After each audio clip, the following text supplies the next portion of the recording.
Now at 5:30, police are investigating a burglary this morning at a Lexington apartment complex. We've got the latest on the investigation in a live report. Also on WKYT this morning, a community turns out to honor a fallen police officer after Nicholasville officer Burke Rhodes dies in a car crash. And a developing story we're tracking out of Missouri this morning. 2 police officers have been shot following unrest once more in Ferguson. Tracking, alerting, protecting. This is WKYT This Morning. Good morning. We're glad you're up and at it with us bright and early on this Thursday. I'm Bill Bryant. And I'm Rebecca Smith. Today's going to be a repeat of yesterday, pretty much, in the weather department. Well, bring it on. A good thing. Yeah, it was wonderful weather yesterday afternoon. I hope you had a chance to get outside and enjoy it. And we want to check in with meteorologist Micah Harris, who's keeping track of things. Good morning. Good morning, guys. Just like yesterday, we started off with some fog. We're going to do it all over again this morning. And then once that fog lifts, like Rebecca was talking about, boy, it turns out to be a good-looking afternoon. We're 0 miles in London, Somerset. Now, the fog situation from yesterday was central northern zones. That was the best area. A lot of that's situated in itself down south this time. And so you just got to be watching out for that, especially Cumberland Parkway. It's going to be a rough go at it this morning. 39 in Richmond. No real fog threat around here as of right now. We'll see if it develops. 61 by the afternoon. Very pleasant weather. Then overnight and into tomorrow morning, that's when the rain moves on in. We have some with heavy rain and we have some with just a few showers. I'll show you what you can expect in your backyard coming up in a few minutes. Right now, we're tracking a breaking news alert out of Johnson County this morning. That's where one person is dead following an overnight fire. It happened just after 2 o'clock this morning on Castle Fork Road. That's off of US 23 in the Lomansville community. The fire is now out, according to the firefighters there. We're continuing to follow this breaking story, have the information as it comes in this morning on that fatal fire in Johnson County. Now on to a crime alert we are tracking this morning. In Lexington, police are investigating a burglary at the Shiloh Park Apartments right now. WKYT's Mark Barber is live from the scene with the latest on the investigation. Mark, good morning to you. Good morning, Bill and Rebecca. Police officers have set up a perimeter around the Shiloh Park Apartments here on Beaver Place. They say they are working their way through the apartment complex and they are working their way through a nearby neighborhood trying to find 4 burglars. Police officers tell us that around 3 o'clock this morning, they got a call from someone saying they heard unusual sounds coming from an apartment here. Investigators tell us that when they got here, they found the burglars still inside that apartment. Some officers responded. As they were responding, apparently they interrupted a burglary that was going on while the residents were home. When they did that, the people who were committing the burglary burst out one of the back windows, took a shotgun, and fled. 4 burglars escaped from the apartment by jumping out of a back window. Police say they took a stolen shotgun with them. Now, there are still a lot of questions we are working to answer. At this time, police are not saying anything about what the burglars were after. Investigators also are not releasing any information about the 2 people who live in the apartment, and they're not saying what they went through. All we're being told is that they were not seriously hurt. Now, while police were searching for the burglars, we're told they found a man and arrested him on an unrelated warrant. Now, right now, officers are still on the ground here with flashlights. Canines are still working to pick up the trail of those burglars, but we're told so far, no success. Of course, we will be here through the morning. We are working to gather more information, and we will bring it to you coming up on WKYT News at 6. Live in Lexington, Mark Barber, WKYT. It sounds like a lot more to learn on that one. Thank you, Mark. New this morning, Lexington police are looking for a man who fired shots into the air near a park. Around 10:30 last night, officers say they heard several shots fired in the Douglas Park area.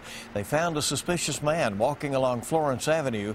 Officers say when they approached, the man pulled out a gun and ran off. Police say they did not find the man, but they did find a gun thrown onto the roof of a house. After a Nicholasville police officer died in the line of duty, fellow officers and the community that he serves are now paying their respects. Officer Burke Rhodes died Wednesday morning in a car crash on US 27 near the Garrett-Jessamine County line. WKYT's Hillary Thornton is live from the police department in Nicholasville. Good morning, Hillary. Good morning, Rebecca and Bill. Signs of mourning can be seen throughout here in Nicholasville, like by the blue light on here outside the fire department and police station on Main Street. And it will be another difficult day here as the community continues to mourn the loss of Officer Burke Rhodes. Investigators say the 35-year-old died Wednesday morning after a crash on US 27 in Garrett County. He was heading to a training session in Richmond at the time of the crash. Police say a car hit Officer Rhodes' cruiser, causing the cruiser to spin into the opposite lane, where an SUV then hit it. Those in the other vehicles survived. Nicholasville police say Officer Rhodes was an 8-year veteran of the department. Yesterday, law enforcement vehicles from agencies throughout central Kentucky escorted Rhodes' body from UK Hospital to the Fayette County Coroner's Office, then to Betts and West Funeral Home here in Nicholasville. We have an officer posted with him 24 hours a day until after the funeral. He's not alone, and the family knows that we're still protecting Burke because he can't protect himself right now. Now, Officer Rhodes' arrangements have not been released at this time. We are told he leaves behind a wife and 3 children. Live in Nicholasville, Hillary Thornton, WKYT. All right, thanks so much, Hillary. It's now been about a week since an Eastern Kentucky man's been seen or heard from. Family members say 56-year-old Eddie Sheffield was heading from Nicholasville to Tennessee when he disappeared. He was on his way to buy a trailer in Nashville. Sheffield's son says his dad has disappeared in the past, but never for this long. My dad's been known to disappear for a few days, 2, 3, maybe 4, but someone's always known where he was. Kentucky State Police currently investigating Eddie Sheffield's disappearance. Police say he was last seen driving a 2006 Gold Mercury Mountaineer. Security will be increased again today at Bryan Station High School in Lexington after a gun scare. The school's principal says there was a report of a student with a gun yesterday. A Fayette County Schools spokesperson says the student involved left campus Wednesday morning, but security was increased that day as a precaution. School leaders say no one has been arrested. Well, we are tracking a developing story this morning out of Ferguson, Missouri. 2 police officers have been shot following protests there. Protests began after the Ferguson police chief, Thomas Jackson, resigned yesterday. Don Champion with CBS News has the latest as the situation is unfolding. The shooting happened outside the Ferguson, Missouri Police Department as protesters gathered outside the building. I saw at least 1 cop that was on the ground. Bradley Rayford was in the crowd and says at first he and others thought the gunshots were fireworks. Bullets were really right past my head. It was kind of traumatic. I'm still kind of in shock because of it. 2 police officers were hit. Both were rushed to a nearby hospital. Officers from neighboring departments helped in the search for the gunman. A St. Louis County officer was struck in the shoulder, and a Webster Groves police officer was struck in the face. These police officers were standing there, and they were shot. Just because they were police officers. The shooting happened hours after Chief Thomas Jackson resigned from the Ferguson Police Department in the wake of a scathing report from the Justice Department. It found a pattern of racial bias on the overwhelmingly white police force. It is very hard for him to leave and for us to have him leave. He felt that this was the best way forward. Protesters had been calling for Jackson's resignation since unarmed teen Michael Brown was shot and killed by a white Ferguson police officer last summer. The city manager and a municipal judge have also resigned, and a city clerk was fired. Don Champion, CBS News. There is no confirmation on the conditions of those officers. Both are being treated at a nearby hospital right now. Well, the search continues off the coast of Florida's Panhandle for a military helicopter and the people inside it. Human remains and pieces of wreckage have already washed ashore after the Black Hawk went down in dense fog Tuesday night during a training mission. 7 Marines and 4 soldiers were on board.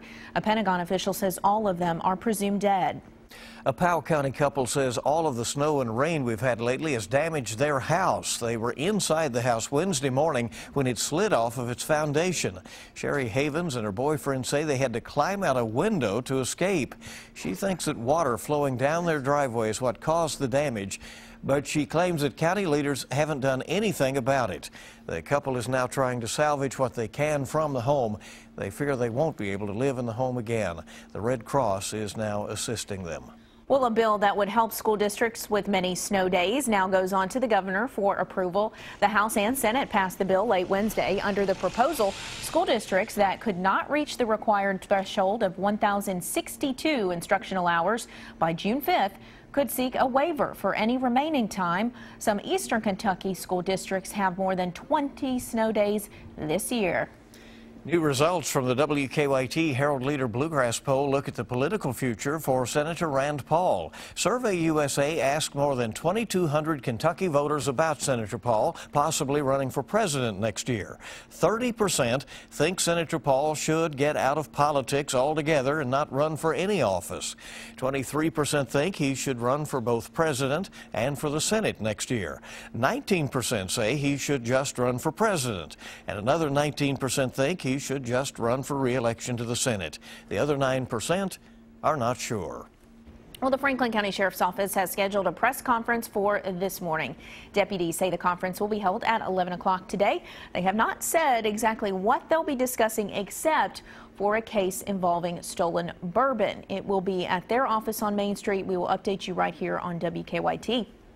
State highway workers will be hitting the roads around Lexington today, patching all those potholes, or the ones they can get to. During the day, they'll focus on major highways leading in and out of Lexington, such as Newtown Pike, Richmond Road, Nicholasville Road, and Versailles Road. In the evening, between 6 and midnight, they'll focus on New Circle Road and Interstates 64 and 75. State highway crews say pothole work will continue Monday through Friday until further notice. So it's going to be part of the daily commute. Yeah, yesterday they were at New Circle and Old Frankfort Pike repairing some in the early afternoon. Yeah, but you know, it's better to have the work done than you got to be patient with those crews. Yeah, hit those chug holes out there. All right, let's check live drive traffic at 5:41 this morning. And see what's going on. Do want to remind you of the widening project there on New Circle. Blasting scheduled until further notice at 9 in the morning, 10 in the morning, noon, and 1:30 p.m. The inner and outer loops closed between Versailles and Leestown for approximately 15 minutes at a time. I-64 and I-75, the northern split looking good. Yeah, and reports are good throughout town right now, so traffic's starting to pick up, but no problems early. Officer Don will be here in just a little bit. And we have a lot more news coming up on your Thursday on WKYT. 50 cents could turn into thousands of dollars. This man could get very lucky with this painting. He got it at a yard sale. Find out why in just a few minutes. Sitting there in the 30s, 40s outside, it doesn't feel too bad. There is a bit of a fog issue, but you know what? As we head into the afternoon, it's a beautiful day in store until the rain comes tomorrow. And I'll show you the latest forecasts coming up.